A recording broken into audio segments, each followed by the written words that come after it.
자, 오늘 정말 흥미로운 지금 이 순간에도 벌어지고 있는 한 회사의 생존 드라마를 들여다볼까 합니다.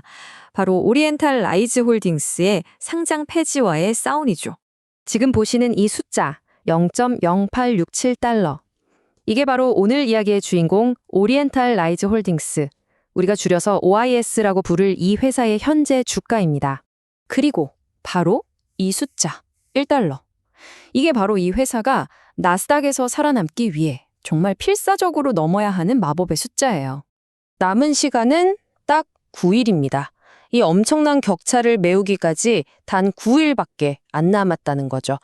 자, 그럼 대체 무슨 일이 벌어지고 있는지 한번 제대로 파헤쳐 보겠습니다. 오레스는 지금 말 그대로 벼랑 끝에 서 있습니다. 나스닥에서 쫓겨날, 그러니까 상장 폐지될 위기에 처한 거죠. 왜냐고요? 바로 최소 주가를 유지하지 못했기 때문입니다. 아니, 나스닥 상장 폐지가 뭐길래 이렇게 심각하냐고요? 간단히 말해서 거래소에서 퇴출당하는 거예요. 회사가 거래소에서 정해 규칙, 예를 들면 주가는 최소 1달러는 유지해야 한다. 같은 기준을 못 지키면 일어나는 일이죠. 오아리스의 경우가 바로 그거예요. 주가가 무려 30영업일 연속으로 1달러 밑에서 놀았거든요. 이렇게 되면 당연히 투자자들 눈에도 잘 안 띄고 주식 거래도 힘들어지니까 회사로서는 정말 치명타죠. 나스닥의 최후 통첩은 아주 구체적이고 냉정했습니다. 2025년 6월 30일에 당신들 규칙 어겼습니다 하고 통보를 보냈고요. 그러면서 12월 29일까지 시간을 준 거죠. 그때까지 뭘 해야 하냐? 최소 열흘, 그것도 연속으로 주가를 1달러 위로 올려놓고 마감해야 한다는 거예요. 정말 시간이 얼마 없습니다. 아니 근데 이렇게 잘 나가던 회사가 어떻게 이 지경까지 오게 된 걸까요? 시간을 좀 거슬러서 이 회사의 화려했던 데뷔 시절로 한번 돌아가 보시죠.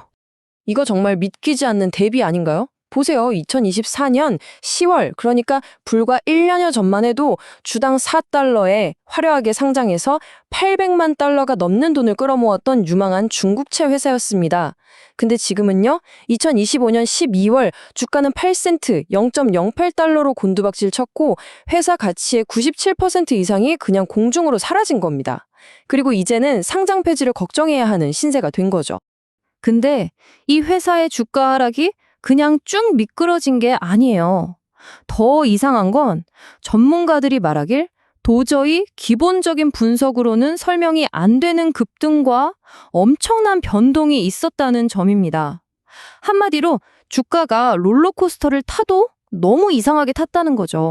그러다 2025년 8월 갑자긴 아무 이유 없이 주가가 막 뛰기 시작하니까 온라인 커뮤니티가 술렁이기 시작했어요. 이거 혹시 밈 주식 아니야? 하는 얘기가 나온 거죠. 아시죠? 그냥 온라인상의 유행이나 관심만으로 주가가 폭등하는 그런 주식이요. 심지어는 더 심각한 의혹, 그러니까 세력이 인위적으로 주가를 확 띄웠다가 팔아치우는 소위 펌프앤덤프 작전의 대상이라는 말까지 나왔습니다. 바로 이게 이 이야기의 핵심 미스터리예요. 이게 그냥 경영을 못해서 벌어진 일일까요? 아니면 보이지 않는 손에 의해 조작된 걸까요? 자, 이렇게 재앙이 코앞에 닥친 상황에서 회사가 가만히 있을 수만은 없었겠죠? 위기를 벗어나기 위해 두 가지 전략을 내놓습니다. 계획은 크게 두 가지입니다. 첫 번째는 장기적인 그림을 그린 건데요. 다른 중국차 유통업체 두 곳을 인수하겠다. 뭐 이런 의향서를 발표해서 우리 사업 확장할 겁니다 하고 보여주는 거죠. 그리고 두 번째, 이게 진짜 중요한데 단기 생존을 위한 비상수단이에요. 바로 주식병합. 다른 말로 역분할을 하겠다는 겁니다. 역분할? 이게 좀 낯설 수 있는데 아주 간단해요. 예를 들어 제가 10대 1 역분할을 한다고 쳐볼게요. 그럼 여러분이 가진 1달러짜리 주식 10주를 가져가고 대신 10달러짜리 주식 1주를 주는 거예요. 어때요? 여러분이 가진 돈의 총 가치는 똑같죠? 근데 주식 한 주당 가격은 1달러에서 10달러로 껑충 뛰게 됩니다. 이런 식으로 인위적으로 주가를 1달러 위로 끌어올리려는 작전인 거죠. 자, 그럼 이제 해결책이 생겼네요. 역분할이라는 카드가 있으니까요. 근데 여기서 정말 결정적인, 아주 치명적인 문제가 하나 드러납니다. 바로 이 타임라인을 보세요. 여기서 계획의 허점이 아직 명확하게 보입니다. 나스닥이 이날까지 주가 1달러 넘겨 하고 정해준 마감일이 언제죠? 2025년 12월 29일입니다. 그런데 이 문제를 해결할 수 있는 유일한 카드인 역분할을 할지 말지 이사회가 최종 결정을 내릴 수 있는 마지막 날은 2026년 1월 25일, 거의 한 달이나 뒤예요. 이게 말이 되나요? 상장 폐지되고 나서야 이제 구출 작전 시작해볼까 하는 거랑 똑같은 상황인 거죠. 정말 아이러니하죠?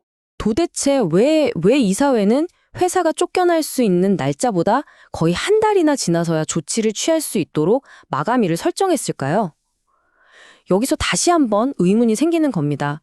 이게 정말 단순한 경영 미숙일까요? 아니면 뭔가 다른 의도가 있는 걸까요? 자, 이제 시간은 거의 다 됐고 구출 계획마저 뭔가 이상해 보입니다. 그럼 이제 아주 냉정한 현실, 그러니까 숫자와 예상되는 결과를 한번 들여다보죠. 이 회사의 재무 상태를 보면 정말 기가 막힙니다. 지금 회사가 금고에 쌓아둔 현금이 얼마냐면 4,210만 달러예요. 그런데 이 회사의 주식시장 전체 가치, 즉 시가총액은 고작 190만 달러입니다. 회사가 가진 현금이 회사 전체 가치보다 무려 20배가 넘게 많다는 이 믿기 힘든 역설. 대체 이게 어떻게 가능한 걸까요? 기술적인 지표들을 봐도 전망은 아주 암울합니다. 2025년 7월부터 투자자들 사이에서는 이건 무조건 팔아야 한다. 즉 강력 매도 의견이 지배적이고요. 주가 흐름을 보여주는 이동평균선들도 계속해서 매도 신호만 보내고 있어요. 52조 최고가가 2.85달러였는데 지금은 거의 역대 최저가 근처에서 헤매고 있죠. 주주들의 자산이 얼마나 심각하게 녹아내렸는지 보여주는 대목입니다. 그럼 만약에 나는 이 위험을 감수하고 투자해볼래 하는 분이 있다면 어떨까요? 이 표가 보여주듯이 어떤 시나리오를 봐도 답이 잘 안 나옵니다. 단기적으로는요, 이건 그냥 도박이에요. 뭔가 기적적인 역분할 소식이 당장 터지지 않는 이상 더 떨어질 가능성이 훨씬 높은 초고위험 투기죠. 중기적으로는 나스닥의 결정을 기다려야 하는데 만약 상장 폐지되면 큰 손실을 피할 수 없습니다. 장기적으로 본다면요, 이 회사가 민주식이라는 오명을 벗고 사업도 성공적으로 확장해서 완전히 다른 회사로 거듭나는데 모든 걸 거는 건데 불확실성이 너무나도 크죠. 자, 이 모든 걸 종합해 볼 때 여러분은 어떻게 생각하시나요? 이 오리엔탈라이징 홀딩스는 시장을 조작하려는 세력의 희생양일까요? 아니면 이 모든 혼란과 자멸의 길을 스스로 만든 장본인일까요? 이 핵심적인 질문을 여러분께 남기면서 오늘 이야기를 마무리하겠습니다.